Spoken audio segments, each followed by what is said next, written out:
დედის დღე განსაკუთრებულად მნიშვნელოვანი იყო იმ ქალებისთვის, რომლებიც დედების სწორედ დღეს გახდნენ. გორის სამშობიარო სახლებში ამბობენ, რომ დედობა ღმერთისგან ბოძებული სტატუსი ბედნიერება და შეუდარებელი გრძნობაა.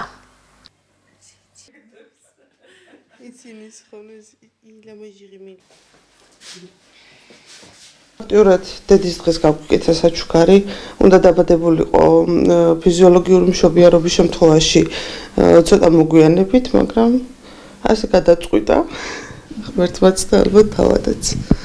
უძვირფასი საჩუქარია დედობა ჩემთვის, ღმერთმა მარგუნა 4 არაჩვეულებრივი შვილის დედობა. უზომოდ ბედნიერი ვარ და ყველა ქალს ვუსურვებ, რომ ეს ბედნიერება გამოეცადოთ ერთხელ მაინც ცხოვრებაში, მეჯერ თუ არა. დღეს არის ძალიან ღირსშესანიშნავი დღე, საერთოდ კაცობრიობის ისტორიაში, ამაზე საყვარელი და ღირსშესანიშნავი დღე არ ამგონია, რომ არსებობდეს დედის დღე. დედა არის ეს დიდი, აი განუზომლად დიდი მნიშვნელობისა და დატვირთვის მქონე სიტყვა და საერთოდ არსება დედა, რომელიც ყველანაირ სიცოცხლის არს უკავშირდება.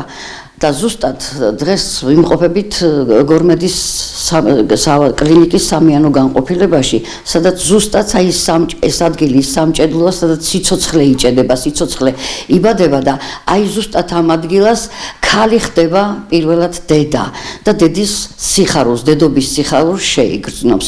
მე მინდა რომ მთელ საქართველოს, ყველა ქართველს, არა ქართველს, მთელი საქართველოს მოსახლეობის დედებს მიულოცო დღევანდელი დღე. ყველა დედა ყოფილიყოს ჯანმრთელი, ბედნიერი, თავისი შვილების წარმატებით, ჯანმრთელობით და სიკეთით ბედნიერი და აღსავსე მთელი ამ ბედნიერებით რომ იტყვიან. ჯანმრთელობა, ბედნიერება და სიკეთე უსურვოთ ყველა დედას და ყველა გოგონას, მომავალ დედას კიდევ მომავალი ბედნიერი დედობა.